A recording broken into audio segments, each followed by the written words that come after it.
Dans cette émission, aujourd'hui, nous allons traiter précisément de démocratie, ou plutôt de ce qui se fait passer pour une démocratie à l'heure actuelle, et plus spécifiquement, nous parlerons de la députation, c'est-à-dire des députés qui siègent à l'Assemblée nationale, de la façon dont ils sont élus, d'où ils viennent, et en quoi, d'une certaine manière, euh, on ne peut pas parler de démocratie, mais bel et bien d'une certaine forme de totalitarisme à l'intérieur même de l'État français par leur biais. J'ai regroupé plusieurs textes pour traiter ce sujet, des textes que j'ai écrits, et puis un texte aussi de Norbert Elias, donc un auteur que je vous ai déjà lu et que j'aime beaucoup. Et donc, ces textes ont des titres différents, je les ai arrangés et mis en ordre de sorte à ce qu'ils se répondent les uns les autres et à ce qu'ils soient complémentaires.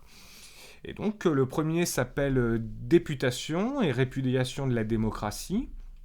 Euh, le second est nommé Bête de concours section politicien. Le troisième revient sur ce qu'est le citoyen français dans ce vaste système, c'est-à-dire pas grand-chose.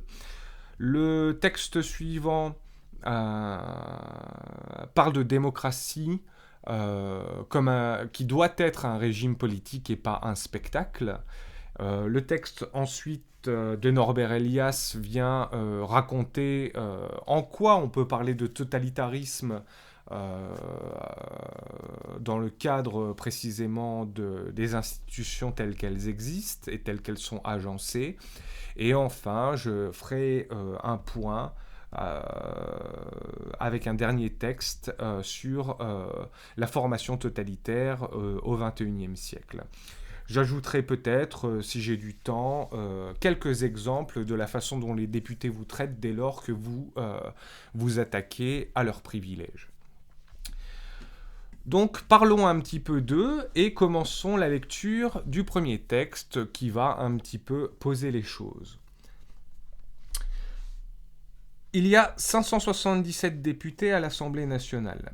France Info, en truquant un peu l'analyse, c'est-à-dire en enlevant les journées de vote moins importantes de son calcul, là où il y a donc le moins de présence, compte une moyenne de 23% de présence dans l'hémicycle, dans l'Assemblée nationale. À chaque fois que je les compte dans les vidéos LCP, j'en suis à 3 ou 4% de présence tout au plus, une vingtaine, une trentaine, une quarantaine de sièges occupés. Ces députés ont été élus avec une abstention record de la population en 2017. 42,6% seulement des électeurs inscrits ont voté. Ce chiffre est complètement truqué lui aussi, puisque la statistique exclut de fait les 9,5 millions de citoyens non inscrits sur les listes électorales, balayés d'un revers dans les statistiques pour les rehausser et les rendre à peu près acceptables aux yeux du public. C'est un quart des citoyens masqués des calculs, comme s'ils n'existaient pas. Vos députés sont donc élus par moins d'un Français sur 3. Vos députés écrivent et votent des lois à, disons, 10% de leur effectif officiel. Vos députés sont donc en fait représentatifs à 3% de la nation. 3%. Vous comprenez d'où vient la crise démocratique et politique. La France ne peut pas être appelée une démocratie et encore moins représentative. D'une, parce que le peuple n'a aucun pouvoir législatif. De deux, parce que la députation n'est représentative de rien ni de personne. En tout cas, d'une petite minorité qui joue encore au jeu de ce système particulier.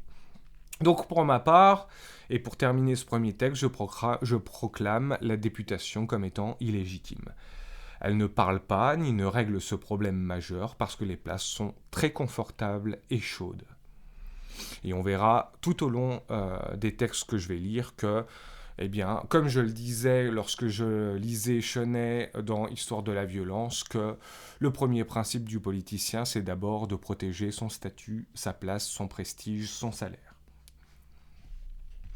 Alors, qu'est-ce que sont ces politiciens plus spécifiquement? Comment est-ce qu'ils ont été formés? Ils ont été formés à être des bêtes de concours. Et j'en viens à mon deuxième texte, en rappelant que, eh bien, lorsqu'on les voit agir, notamment les députés LREM, il y a quelques mois de ça, donc ils proposent des textes à trous de partout avec des ordonnances pour les écrire plus tard, quand ils auront le temps et l'envie. Ils ne comprennent pas leurs propres propositions de loi, inventent des indices de référence qui n'existent pas, ça c'était pour le régime des retraites, viennent une fois toutes les 2 semaines pour les votes solennels. Bref, ils ne savent rien foutre dans leur propre domaine, hormis se branler, je pense à Griveaux, à Benjamin Griveaux, et ce sont les mêmes qui viennent nous dire comment et dans quelles conditions on doit travailler. Non contents d'être des parasites dans leur propre champ professionnel, ils viennent parasiter ceux des autres. Quand le pouvoir monte à la tête, on peut en arriver à se croire capable de tout, alors qu'on n'a jamais rien su faire dans la vie, hormis passer son temps à lécher des bottes, créer du réseau autour des buffets et fomenter des coups pour arriver à son poste de pouvoir. Nos politiciens excellent dans l'art de la compétition. Ils sont dressés à passer des concours sans rien connaître des postes pour lesquels ils postulent. On les retrouve ministres des Transports, puis de la Culture, alors qu'ils avaient une formation de droit. Puis ils deviennent maires d'arrondissement, députés d'un département dans lequel ils n'ont jamais mis les pieds, où ils ne connaissent ni la culture ni les gens, ce qui d'ailleurs ne les intéresse pas.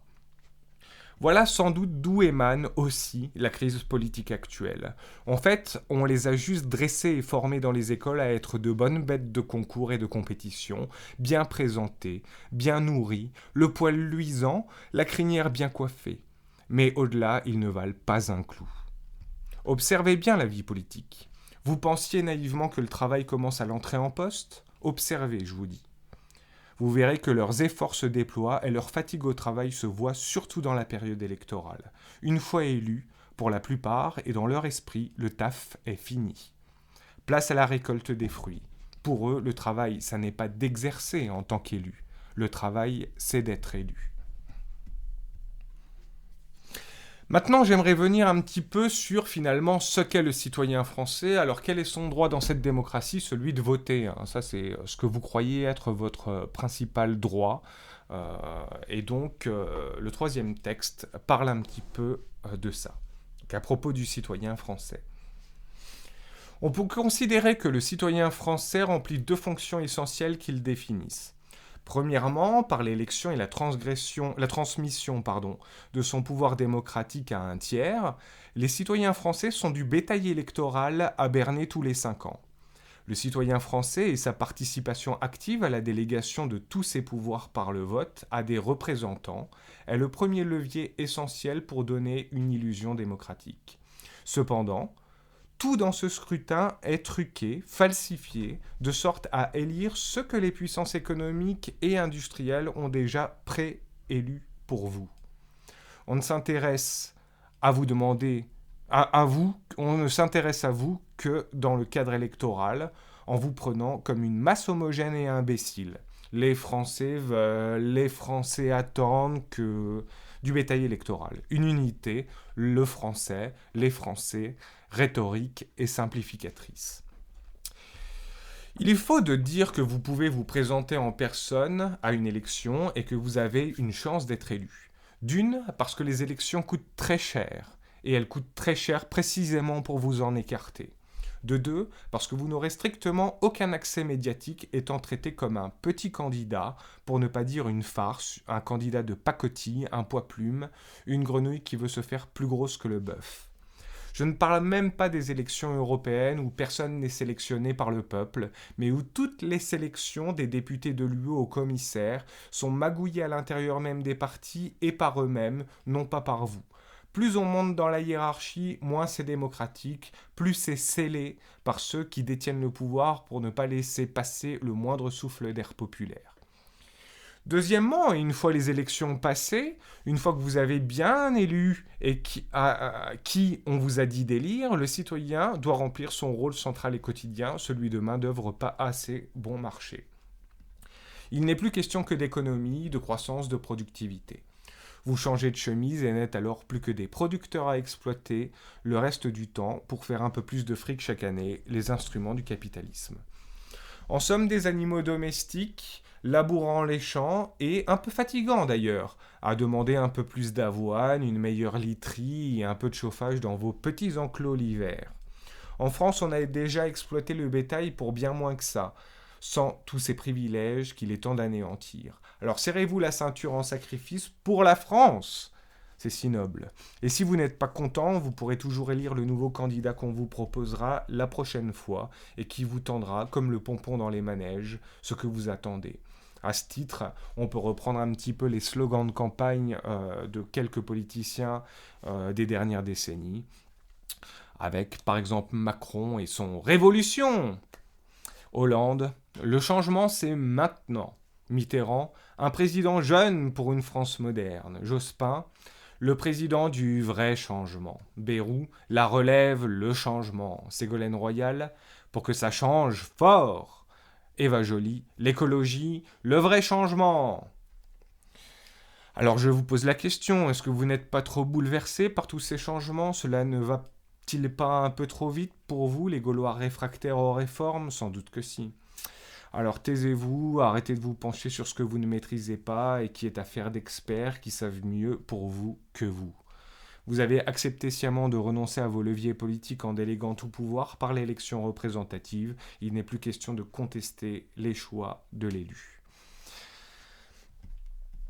Tout ce que vous demande la République une fois que vous avez voté pour eux, c'est d'aller bosser et de rapporter de l'argent. Voilà votre rôle de citoyen au XXIe siècle. C'était déjà ça au XXe siècle. Alors j'aimerais rappeler dans un texte suivant que les choses ne peuvent plus fonctionner ainsi et j'aimerais surtout rappeler que la démocratie est un régime politique, n'est pas un spectacle. Donc la population, dans le cadre actuel, se dote par le vote de figures, d'effigies, de mentors, de chefs inaccessibles et incontrôlables. Elle se satisfait du spectacle télévisé qu'il leur donne. Admettez-le, vous n'avez jamais croisé votre député, jamais croisé votre sénateur et encore moins pris rendez-vous avec pour lui faire part de vos demandes. De toute façon, vous n'obtiendriez pas ce rendez-vous. À vrai dire, dans une démocratie représentative, ce ne serait même pas à vous de le prendre, mais à votre élu de vous réclamer pour consultation. Vous êtes sale, vous, le peuple. Si vous voulez quelque chose, politiquement, vous passerez toujours par un objet intermédiaire pour avoir accès à votre représentant intermédiaire. Un vote, un cahier de doléances, une lettre, le tout à titre exceptionnel et non de façon permanente. Votre rapport à votre élu est celui d'un fan de 14 ans avec son boys band préféré. À l'heure actuelle, le rapport entre les représentants et leur peuple n'est pas un rapport politique où les uns échangeraient et s'enquéreraient des autres, mais un rapport de spectacle, de scène, un rapport audiovisuel où les uns sont des acteurs devant la caméra et les autres des spectateurs derrière leur écran. Vous ne connaissez votre poulain, celui pour qui vous êtes prêt à voter sans réserve, simplement par l'interposition de vos écrans télévisés ou d'ordinateurs. À la rigueur, les plus zélés se sont-ils rendus à une conférence de campagne électorale. Les plus chanceux, entre guillemets, des spectateurs politiques, ont pu échanger durant 1 ou 2 minutes avec leur poulain, qui est bien obligé de faire ce sacrifice s'il veut être élu. Mais vous l'ennuyez vite. Hop, je me tourne un peu, je fais un pas en arrière, je regarde quelqu'un d'autre, je fais mine d'être appelé par un collègue du parti au loin. Il faut passer à un autre spectateur fan de son héros politique. Et tout le monde, dans une grande majorité, s'en trouve fort satisfait. De là le fait qu'on élise des personnes comme on vote pour le meilleur candidat de la Star Academy. Tapez 1, tapez 2. Passé le spectacle, toute la politique se fait sans les gens, et les gens, pour la plupart, se fichent de la politique. Car on leur a appris que ce qu'ils veulent, c'est du spectacle, du scénario, avec des gentils et des méchants. Le gentil Macron vs la méchante Le Pen, comme si la politique, c'était du catch de simulation de la WWE. Des péripéties, des combats d'arène politique, des morts pour de faux, évincés pour 5 ans de la scène pour mieux revenir ensuite, et des héros. Les uns combattant les autres et le tout faisant démocratie. Sortez donc de cette illusion. La politique est un domaine qui concerne vos vies, votre bien-être et votre destinée. Vous ne devriez pas la prendre à la légère et vous satisfaire de n'en faire qu'un mauvais spectacle télévisuel, avec de mauvais acteurs aux mauvaises répliques Twitter qui n'ont besoin de vous que pour être reconduits sur la scène plutôt qu'en coulisses.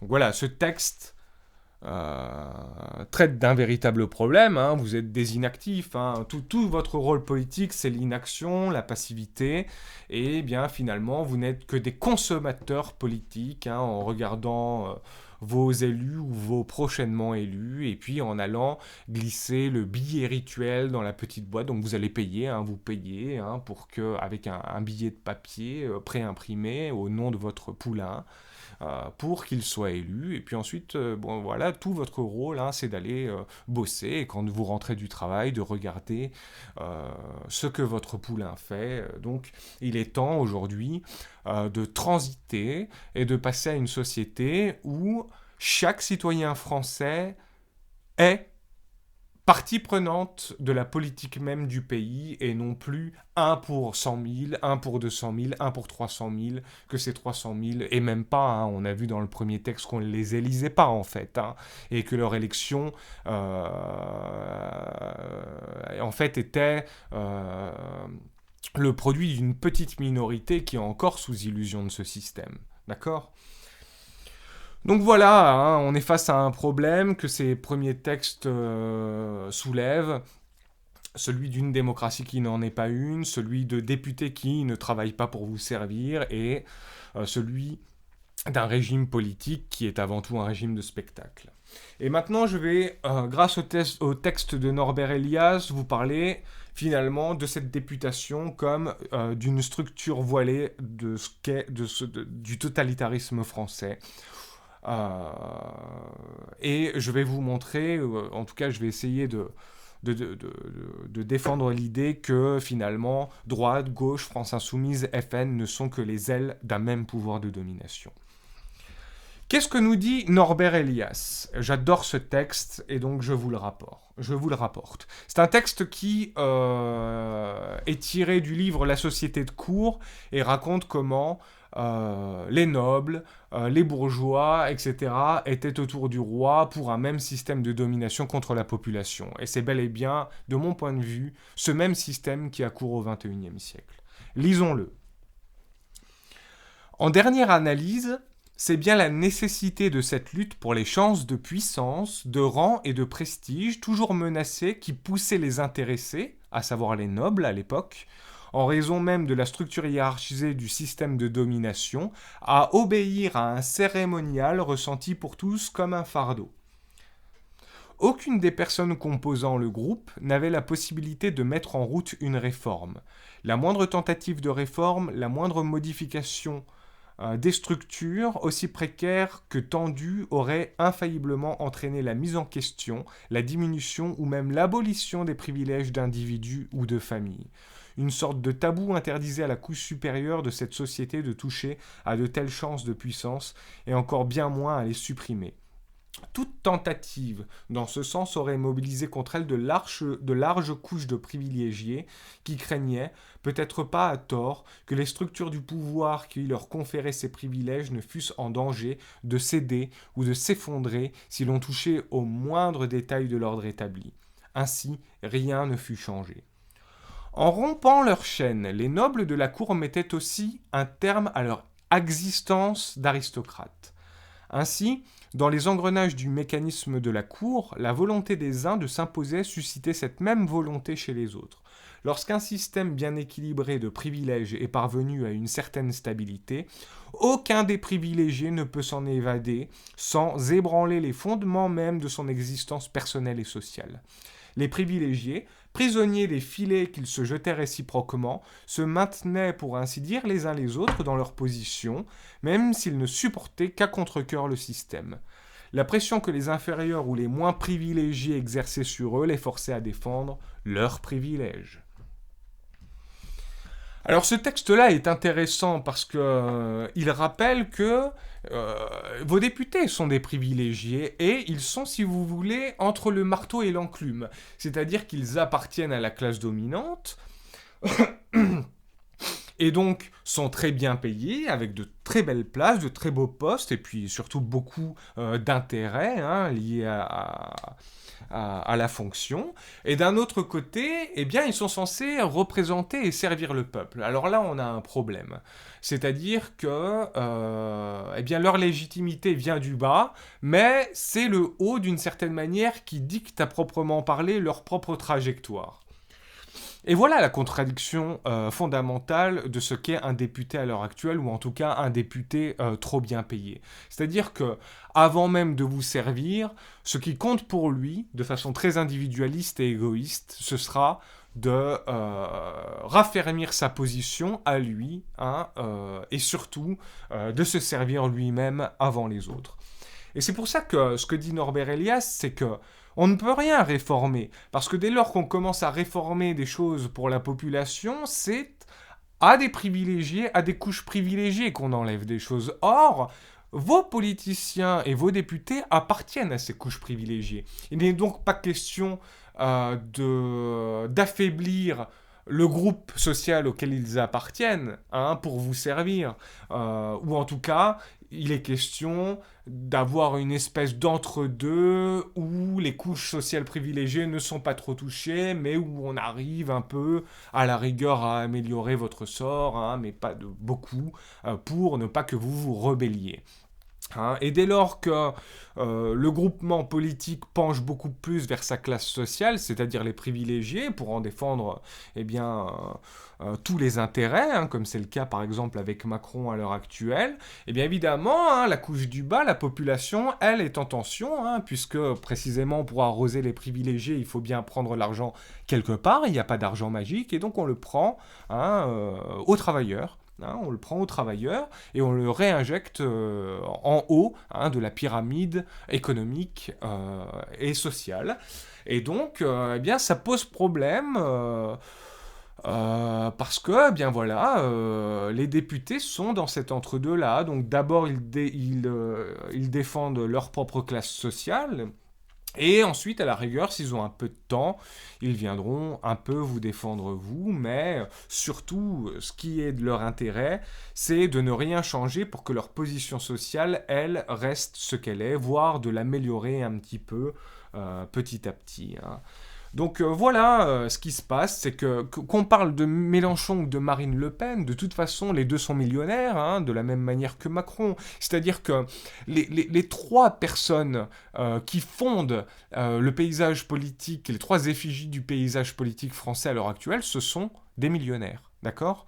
Donc, à quel moment vous vous êtes dit, tiens, moi qui gagne 1500 € par mois, le meilleur représentant que je puisse avoir, c'est quelqu'un qui a des millions sur son compte en banque. À quel moment vous vous êtes dit qu'un millionnaire serait capable de comprendre vos conditions de vie et vos conditions de travail ? Ça c'est vraiment la question que je me pose tous les jours. À quel moment le citoyen français, n'importe lequel, a cru, que ce soit à gauche ou que ce soit à droite, que les millionnaires seraient les meilleurs défenseurs de leurs propres intérêts de classe moyenne ou de classe populaire. C'est quelque chose qui me dépasse complètement.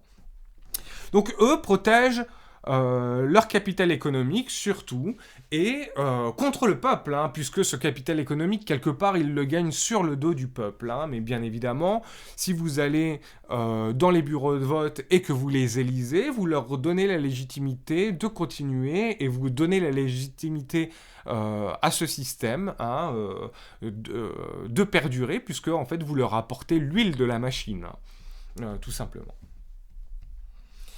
Alors, pourquoi est-ce qu'on peut parler d'un véritable totalitarisme au XXIe siècle ? Voyons un petit peu ça et lisons le texte suivant. Les anciens totalitarismes se sont formés sur la base d'élites qui voulaient supprimer, éliminer les autres élites et l'ont fait afin d'avoir un pouvoir absolu. C'est par exemple ce qu'ont fait Lénine, Staline ou Hitler. Ce n'est pas ce qui s'est passé en France ces derniers temps. Ceux qui étaient des oppositions de forme ont rejoint et se sont alliés au pouvoir car le mouvement historique est ciblé au cœur du problème, le mouvement historique des Gilets jaunes. Et quel est le cœur du problème ? Il est démocratique, économique, politique. Les ont tous apeurés au plus haut point. hein, parce que on a ciblé le problème de la députation, parce qu'on a ciblé le problème du fonctionnement démocratique, on a créé une véritable vague de peur à l'intérieur même des cercles de pouvoir, quel que soit d'ailleurs le parti. Hein, ils se sont tous apeurés, ils ont tous eu peur de la perte d'une petite partie de leurs privilèges. Et j'y reviendrai en parlant du RIC un tout petit peu plus tard. Ainsi, le totalitarisme du XXIe siècle n'est pas né de la destruction d'un autre groupement, mais de l'alliance des élites qui se sont fédérées pour résister contre le peuple parce qu'elles ont tous extrêmement peur de perdre leurs privilèges au profit d'une vraie démocratie, où leur statut, leur salaire, leurs privilèges n'auraient plus aucun fondement et s'effondreraient.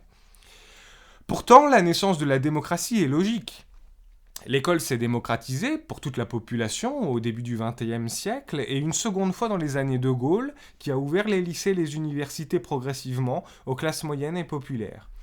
Si le terme élite avait du sens au XXe siècle, parce que la majorité des enfants de France étaient balayés assez vite des études, l'évolution sociale a fait que ce n'est plus le cas aujourd'hui.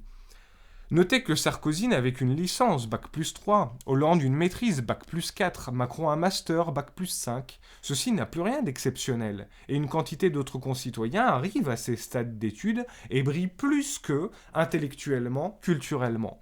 La population est devenue plus savante, fruit de quantité de parents qui voulaient le meilleur pour leurs enfants et les ont donc poussés à faire de longues études, ce qui fait de la France un pays d'intellectuels qui n'a plus rien à envier aux élites, ces dernières n'étant pas plus diplômées désormais que ces premiers. Vos maires, vos députés, vos sénateurs, vos présidents n'ont plus le niveau des citoyens lambda. Ils sentent leur illégitimité, mais ne seront jamais prêts à renoncer à leur poste de pouvoir, à leur prestige, à leurs privilèges, à leur statut, à leur rémunération. Ainsi, un pouvoir qui se sait choisi aussi arbitrairement, par lignage, par capital économique, à l'intérieur même des partis. En fait, un peu comme au XVIe siècle, ce pouvoir se sait illégitime. Pas mieux, pas plus formé que bien d'autres Français auxquels ils ne veulent rien lâcher.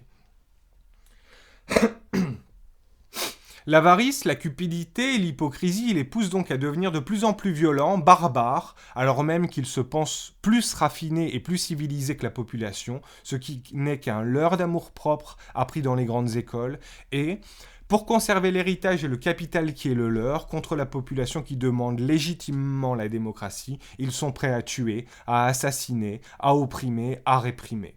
Ils génocideraient et atomiseraient jusqu'au dernier Français pour ne pas perdre une miette, une once de pouvoir. Cette perte, pourtant légitime, les déshonorerait qui plus est personnellement et professionnellement. C'est ainsi qu'en bon conservateur de leurs privilèges et prêt à tout pour les conserver, le pouvoir, agrégation de partis qui hier simulaient la démocratie mais qui aujourd'hui sont démasqués, est nu. Le pouvoir est nu, et, face à la menace que représente pour eux la démocratie et le partage du pouvoir au peuple, l'État, l'exécutif, les députés, les sénateurs s'allient dans une transformation du régime en régime totalitaire qui n'a qu'une seule fin, protéger leurs avantages. Laisser le peuple à la place qui n'est pourtant plus la sienne, celui de dominer, qui n'a pas à s'ingérer dans les politiques nationales et dans sa destinée. C'est cet état de fait historique et sociologique qui fait que, tôt ou tard, et quoi qu'ils fassent, ils ne pourront pas encore bien longtemps occuper ces places, malgré toute la violence qu'ils déploient pour les conserver. Car de fait, ils ne sont plus à leur place. Le monde a changé et dans le nouveau monde, ils ne sont plus vraiment nécessaires. Ils sont plutôt des poids, des parasites, des prétentieux et souvent même des incultes dont la France n'a plus besoin pour avancer. Donc voilà, moi ce qui m'intéresse à l'intérieur de ce texte-là, c'est de bien vous faire comprendre que quand tout va bien, d'accord, vous avez des partis d'opposition avec à la rigueur des idées d'opposition qui passent devant les caméras d'une fois de temps à autre pour que vous vous familiarisiez avec eux et que vous les aimiez à travers l'écran. Mais la réalité, c'est que dès lors que vous allez commencer à demander un changement de système, dès lors que vous allez commencer à demander ponctuellement un petit peu de pouvoir, par exemple avec le RIC, en ayant la capacité d'écrire une loi et de la faire voter par référendum, alors là, on vous crève les yeux. Hein. Là, c'est le LBD, c'est la milice bleue lancée dans les rues avec des techniques militaires. Hein. C'est bien ce qu'a instauré Didier Lallemand. Hein. C'est-à-dire qu'avant, il y a quelques années de ça, voire dizaines d'années, on avait bien voilà une police civile avec ses techniques propres. Et là, tout ce qui se passe à l'intérieur des manifestations, nassage, déplacement par-de l'un derrière l'autre, tout ça, ce sont des techniques d'ordre militaire. Hein. Aujourd'hui, la seule différence entre un CRS et un militaire, c'est que le militaire est moins armé que le CRS et le militaire a un treillis vert, tandis que le CRS a un treillis bleu. Hein. Mais en réalité, la France est militarisée. Hein. Pourquoi elle l'est ? Parce que dernièrement, les Gilets jaunes et d'autres groupements ont demandé la fin des privilèges de tous ceux qui vous dirigent et que vous élisez. Donc, cet état de violence sociale qui vient des élites n'est que la réponse à votre demande de partage de pouvoir, hein, d'accord ? Si vous vous faites massacrer dans la rue, c'est parce que vous commencez à comprendre ce qu'est une démocratie et à vouloir avoir votre part hein, dans la décision, notamment des lois qui sont passées. Et ça hors de question. Hors de question. Pour n'importe quel député de n'importe quel groupement politique, c'est hors de question de venir empiéter sur son territoire législatif et de venir en tant qu'égal, pourtant c'est ça la démocratie, hein, tous les citoyens égaux en droit et tous les citoyens égaux en devoir, à savoir celui de participer à la vie et à la gestion de la nation. Ça, c'est pas le cas, hein, c'est pas le cas. Et dès lors que vous voudriez, par exemple, ne serait-ce qu'avoir un référendum par an sur quelque chose que vous voudriez voter, alors là, vous avez les 577 députés qui se réunissent dans l'Assemblée, état d'urgence, le peuple veut des droits, écrasons-le. Voilà comment ça se passe en France à l'heure actuelle. Et on va le voir à travers certaines contradictions que j'aimerais rappeler, notamment par rapport aux derniers mouvements sociaux qui ont eu cours ces derniers temps et par rapport à ce que vos députés précisément disaient et que j'ai relevé. Qu'entendons-nous dire de la caste bourgeoise unique de l'Assemblée nationale de la part des députés de tous bords à propos des grèves et actions contre la réforme des retraites ? C'était dans le cadre de la réforme des retraites. Sans exhaustivité, je les cite. Les blocages sont illégaux, c'est une honte, c'est antidémocratique. Deuxième, ils tuent l'économie, ruinent notre pays. Voilà, hein, maintenant, on peut voir qui ruine l'économie et tue le pays. Hein. Couper l'électricité, parce qu'il y en a qui le faisaient dans certains petits quartiers, tue ceux qui sont sous système respiratoire. Donc voilà, vous êtes des assassins, hein, vous êtes des assassins, quelque part. Dès que vous contestez quelque chose au niveau du gouvernement, du régime hein, totalitaire, de la dictature, vous devenez des assassins. Hein. Les manifestations sont fascistes et violentes. Les grévistes prennent plaisir à faire grève, ils sont une minorité. Et les usagers, vous pensez à la liberté des usagers de se déplacer ? Bon sang ! Ah ouais, le gouvernement, lui, il pense au moins hein, à la liberté de circuler dès lors qu'il y a un virus qui fait 0,1% de morts dans la France. Hein. Des groupes radicaux s'acharnent alors que c'est fini, ou encore, et sans flétrir, pour ceux qui défendent les citoyens, oui, qu'ils continuent les manifs, c'est bien, ça leur fait leur 63e promenade. Les manifs, c'est utile pour se faire entendre, rire ironique. Il faut qu'ils continuent la grève, 43 jours, c'est que dalle. En oubliant qu'on touche pas tous, nous, les grévistes, 12 000 € à la fin du mois. Hein. Donc, vous voyez, moi, ce que j'essaie de vous faire comprendre, là, c'est que, déjà, je peux plus les supporter. Hein. Il y a énormément de mépris, d'hypocrisie de la part de tous ces députés. Et là, ce que je vous ai lu, hein, c'est le rassemblement de toutes les factions. LREM, LR, FI, FN, PC, même. Et de toute cette racaille parlementaire qui sont complètement hors sol. Les uns comme les autres. Donc les Gilets jaunes ont porté le RIC. Solution à tous ces blocages, à tous les blocages, à tous les conflits, à toutes les violences, résolution de toutes les grèves par la démocratie. Mais ça n'était pas acceptable d'aller sur leur terrain leur priver de certaines prérogatives. Et donc, si la même caste bourgeoise unique, au lieu de nous donner des leçons sur nos moyens de grève, de manifestation, si les députés de l'Assemblée nationale n'avaient pas rejeté le RIC en profond antidémocrate, hein, la réforme des retraites en aurait déclenché de RIC. Les gens auraient tranché pour ou contre. Le pays n'aurait pas vécu tout cela pour se faire entendre de façon désespérée. Les citoyens seraient tranquilles, paisibles, posés, en mode relax les gars, on s'en fout, c'est nous qui trancherons au final de toute façon par l'établissement du référendum d'initiative citoyenne, le RIC. Donc voilà, on voit toute l'hypocrisie. Ce qui se passe dans ce pays n'est pas seulement la faute du gouvernement, c'est aussi et surtout la faute de toute cette racaille que vous élisez et qui monopolise complètement le pouvoir de décision en France sans partage. Si dès le départ, les exigences du peuple avaient été entendues, avec la mise en place du RIC, il n'y aurait ni violence, ni chaos, ni débordement, ni confrontation en pleine rue, ni grève, ni moyens plus musclés. Seulement la paix et la sérénité d'un vrai processus démocratique où le peuple souverain rend sa décision sur les réformes proposées. Alors, je suis à 35 minutes, j'étais censé finir là, mais j'aimerais toucher un dernier mot de la situation beaucoup plus actuelle encore. Parce que vous savez que par le biais du Covid-19, un état d'urgence a été déclaré, des décrets passent, comme par exemple le décret qui vous empêche de circuler, le décret qui vous force à produire une auto-attestation de sortie. Ce décret-là, il a été voté par 4 ministres. Il a été signé par 4 ministres, c'est tout. Il n'est pas passé par l'Assemblée nationale, il n'est pas passé par le Sénat, et voilà, il s'applique. Or, ça, ne serait-ce que, même à l'intérieur de leur structure, ça n'est pas démocratique, il n'y a pas de démocratie. Vous êtes soumis au desiderata de 4 personnes, voilà. Passe un décret, alors le décret renverse complètement tous les droits fondamentaux. Plus de vie privée, puisqu'avec votre attestation, vous devez dire où vous allez, quand vous allez, à quelle heure, est-ce que vous allez chez votre médecin, est-ce que vous allez faire les courses. Bon bref, le droit à la vie privée est terminé.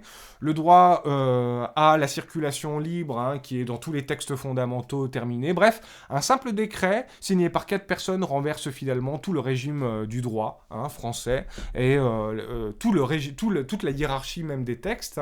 Notez que le décret est tout en bas, juste au-dessus de l'arrêté, et puis après vient la loi, et puis après viennent la Constitution française, le Code civil, et puis au-dessus encore viennent les traités fondamentaux, les droits de l'homme, la Convention européenne de préservation des droits. Tout ça c'est balayé par un décret. Alors, vous avez d'un côté les plus hauts textes signés par 40, 50, 56 pays qui se rangent derrière et qui sont tout en haut de la pyramide des lois, et vous avez tout en bas un décret signé par 4 hommes, d'accord ? Et ce décret signé par 4 hommes renverse les textes qui ont été signés par 56 pays. Tranquille, c'est ça la France. C'est bien. Et donc, pourquoi votre députation, quel que soit son bord, ne dit rien ? Parce que s'en fout. Leurs salaires augmentent, leurs privilèges augmentent, ils sont passés il y a quelques années de 900 à 1200 euros d'APL pour avoir leurs propres appartements à Paris. Leur passage médiatique est ce qu'il est toujours ce qu'il est, tout va bien. Bref, toute la totalité de votre Assemblée nationale, en plus ils ont pas à venir, ils ont même plus à venir à l'Assemblée nationale en prétextant que LREM est majoritaire, que de toute façon ça n'est qu'une chambre d'enregistrement, donc vas-y, reste chez toi et fais plus rien. Et c'est précisément ce qu'ils font, quoi. C'est précisément ce qu'ils font. Ils restent chez eux, ils touchent la thune, et en plus déjà de représenter personne avant, ils représentent encore moins les personnes maintenant.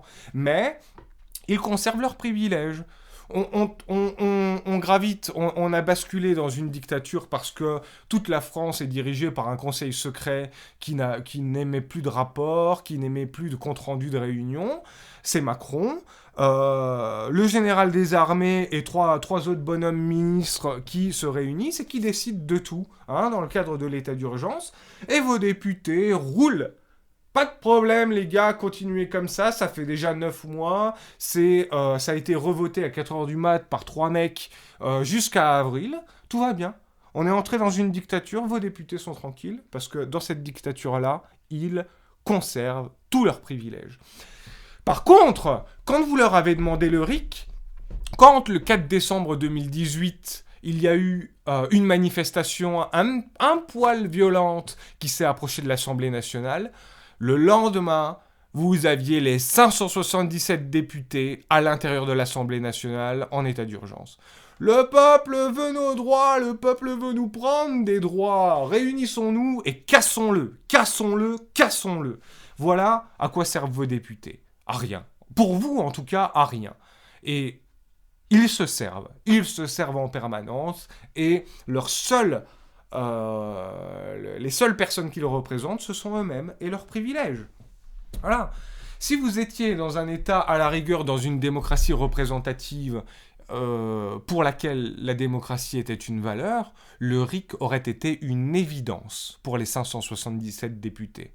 Eh bien là, vous avez peut-être 5 ou 6 personnes qui l'ont voté. Alors, c'est la France Insoumise qui, assez tôt, a présenté, je crois que c'était février ou mars de l'année suivante, 2019, je crois, qui l'a présenté rapidement à l'Assemblée nationale, en essayant de le faire passer, mais la stratégie n'était absolument pas de faire passer le RIC à l'intérieur même du droit.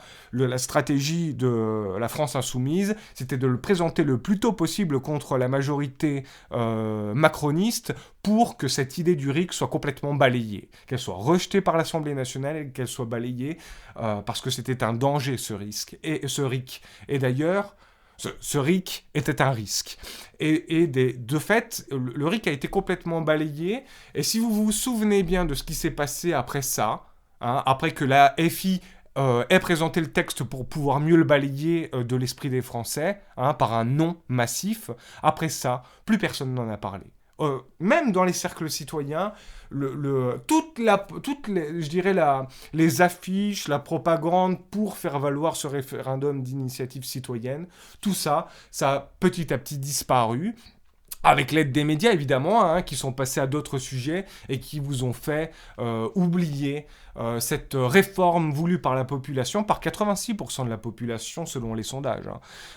Tout ça, la FI était, je dirais, le centre névralgique, ou en tout cas le parti d'opposition qui a permis de vite le présenter, vite le balayer, et hop, on retourne à nos statuts, à nos privilèges précédents, d'antan, que le peuple comprenne bien qu'on ne lui accorde rien. Et donc, on ne peut pas, à proprement parler, dire que vos députés sont des démocrates. Parce que dès lors qu'une mesure démocrate, un petit peu plus démocratique au sens noble et pur du terme, est présentée, eh bien, cette mesure-là est un empiètement sur leurs propres privilèges, qui est totalitaire, Ils ont la démocratie, le législatif, de façon exclusive et totalitaire dans leurs mains, d'accord ? Et vous ne touchez pas à ça. Vous pouvez faire ce que vous voulez, des associations, des manifestations, loin des lieux de pouvoir. Vous pouvez faire des grèves de la faim et en crever. Tant que vous ne touchez pas aux privilèges des députés et à leur exclusivité, à leur salaire, à leurs appartements et à leur capital, tout va bien. Dès lors que vous commencez à attaquer ces privilèges, le voile, ce qui était un voile, le voile démocrate qui recouvrait la France, s'envole. Et c'est le totalitarisme autoritaire qui montre son vrai visage. C'est le monstre totalitaire français qui montre son vrai visage. Vous êtes en démocratie, ou on vous fait croire que vous êtes en démocratie quand vous ne contestez pas le régime en place. Dès lors que vous commencez à vouloir toucher de façon organique aux règles de ce régime, alors là, c'est le tabassage en règle dans la rue. Et donc, c'est le régime autoritaire, le régime totalitaire. Voilà ce que j'ai essayé de vous faire comprendre aujourd'hui à travers cette émission. C'est que vos députés ne sont pas vos députés, en fait. Vos députés sont des bourgeois, des nobles, des héritiers, pour la plupart, qui se présentent parce qu'ils ont de l'argent, prennent les places, répudient complètement la démocratie une fois en poste, prennent le salaire du poste, font des lois minables pour faire croire qu'ils sont nécessaires en permanence, mais en réalité, ça n'est pas le cas, hein, et la pratique même de la députation le montre bien, puisqu'ils ne viennent jamais hein, dans l'hémicycle. C'est une situation de rente, hein, en fait. Hein. Le député dans la France actuelle, c'est un poste de rente, de noble rentier, hein, exactement comme Norbert Elias le décrivait, à savoir que c'est quelqu'un qui touche une rente sans rien faire. Hein. Alors, son travail à lui, c'est d'être élu, hein. C'est surtout ça. Donc là, je suis en train de résumer ma prise de parole d'aujourd'hui. Votre rôle à vous, c'est de les élire, hein, et puis même quand les conditions à proprement parler d'une élection pour quelqu'un ne sont plus réunies, même lorsque, comme à Metz, même comme quand à Metz, on vote, quand les gens votent pour seulement 10% pour un maire, hein, de la population totale, tout va bien. Là, le maire, il est en train de faire ses trucs, tout va bien, personne ne dit rien, c'est légitime. Voilà, vous voyez, tant que vous laissez couler, le totalitarisme peut continuer à faire ses fruits. Donc vous n'êtes finalement qu'un spectateur de la politique et un consommateur des effigies qu'on vous présente, que la grande bourgeoisie vous présente et la noblesse vous présente. Vous êtes charmé, hein, la télévision vous les présente bien, vous les coiffe bien, vous votez pour eux. Et puis bon ben voilà, après chacun fait sa route, hein, la population dans sa misère et puis les grands cercles bourgeois dans leur palais. Hein, j'y reviendrai un jour. Hein. Est-ce que c'est normal qu'une présidence d'un pays démocrate siège dans ce qu'on appelle un palais, le palais de l'Élysée ? Bon voilà, je ne suis pas sûr que dans une vraie démocratie, la gouvernance doive diriger à l'intérieur d'un palais. Hein, d'accord ? C'est quelque chose, le palais de l'Élysée, qui aurait dû basculer directement dans le patrimoine public pour des visites, hein, que ce soit de citoyens qui veulent le voir ou de personnes étrangères. Et la gouvernance aurait dû être mise d'emblée dans des locaux à taille humaine, normaux, humbles, modestes, parce que effectivement, si vous prenez votre poste et que ce poste-là, c'est vous dirigez à partir d'un palais ou d'un château, forcément, vous ne pouvez déjà que vous surclasser par rapport à la population minable qui vit dans 30 mètres carrés à l'intérieur de Paris en moyenne. Hein. Enfin, 30 mètres carrés, 15 mètres carrés en moyenne à Paris. J'ai essayé donc de vous montrer qu'on doit sortir de la politique spectacle, qu'on doit éteigner vos télévisions honnêtement. Alors beaucoup déjà le disent, moi ça fait 3 ans que j'essaye d'établir des boycotts hein, sur la télévision qui est devenue réellement... qui est dirigée hein, par la doctrine de Joseph Goebbels à l'heure actuelle. Éteignez-la, ça suffit la télévision, arrêtez de les regarder, arrêtez de croire que les millionnaires là vont venir en poste et vous améliorer votre vie et votre quotidien de façon miraculeuse, vous êtes en pleine fiction hein, en pensant ça, d'accord ? C'est pas... les millionnaires, les gens les plus riches de la société n'en ont absolument rien à foutre de votre sort, que les choses soient dites et bien dites. Donc, ils sont fédérés en structure totalitaire. Hein. D'ailleurs, qu'est-ce que le totalitarisme ? Ce sont les mêmes personnes qui dirigent sur un laps de temps très long, sur le temps d'une vie. Alors, vous n'êtes pas dans un totalitarisme royaliste, absolutiste, comme par exemple on pouvait le voir avec Louis XIV ou Louis XVI, c'est-à-dire que ça n'est pas un seul et même homme qui dirige tout au long de sa vie. Hein, le roi est mort, vive le roi. Mais vous êtes dans un régime, je dirais, totalitaire alternatif. C'est-à-dire que vous allez avoir les mêmes personnes, hein, comme le roi Louis XVI, ou Louis XIV, tout au long de votre vie, sauf que ils se relaieront tous les 5 ans. Hein, donc vous aurez la droite 5 ans, la gauche 5 ans, la droite 5 ans, la gauche 5 ans, et puis évidemment, quand la droite gouverne, la gauche est en députation, ou dans les organismes de sondage, ou dans l'Union européenne, et puis quand on switch 5 ans plus tard, eh bien la gauche dirige, et puis la droite est dans la députation, dans l'Union européenne, et dans les organismes de sondage, ou dans les sociétés partenaires de l'État privé, dans les entreprises, les multinationales partenaires de l'État privatisé. Et voilà, mais vous avez Mélenchon depuis 50 ans, vous avez la famille Le Pen depuis 70 ans, et vous les aurez jusqu'à ce qu'ils crèvent. D'accord? Donc, et ça de façon alternative. Donc, on peut parler d'une certaine manière d'un régime totalitaire alternatif qui alterne son roi, vous voyez, pour mieux faire illusion. J'ai essayé donc de raconter comment s'était formé ce totalitarisme, à savoir contre le peuple, hein, puisque vous avez une couche bourgeoise qui protège ses privilèges et une couche du peuple qui a grandi, hein, et qui réclame maintenant de ne plus être seulement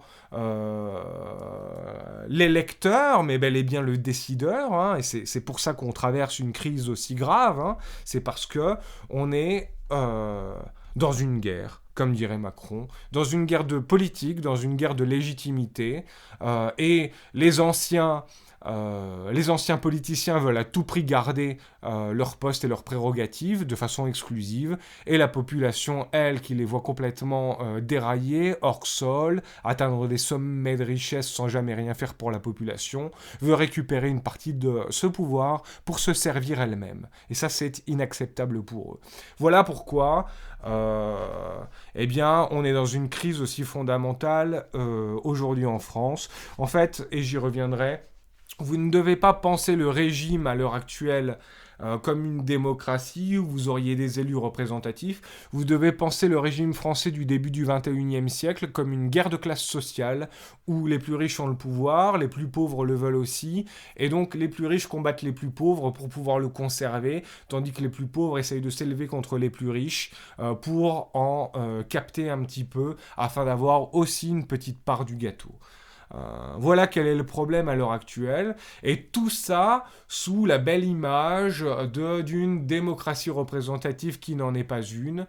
Eh bien, pour maintenir une partie de la population dans l'illusion, afin que toute la population ne se rende pas compte quoi, de ce qui se passe. Parce que sinon, ce serait dramatique pour le pouvoir.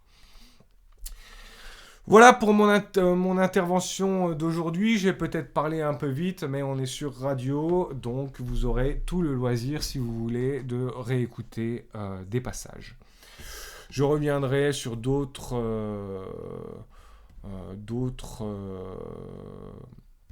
caractéristiques de la députation dans d'autres vidéos, mais là, je répète ma thèse, ce que j'ai essayé de vous faire comprendre, c'est que vos députés ne vous représentent pas, vos députés appartiennent à une seule et même classe qui défend d'abord ses intérêts, et dès lors que vous voulez capter une part de décision, c'est-à-dire dès lors que vous voulez capter en France une petite part de décision démocratique, vos députés vous tapent dessus, ou regardent le spectacle de vos creuvages d'yeux dans la rue sans intervenir.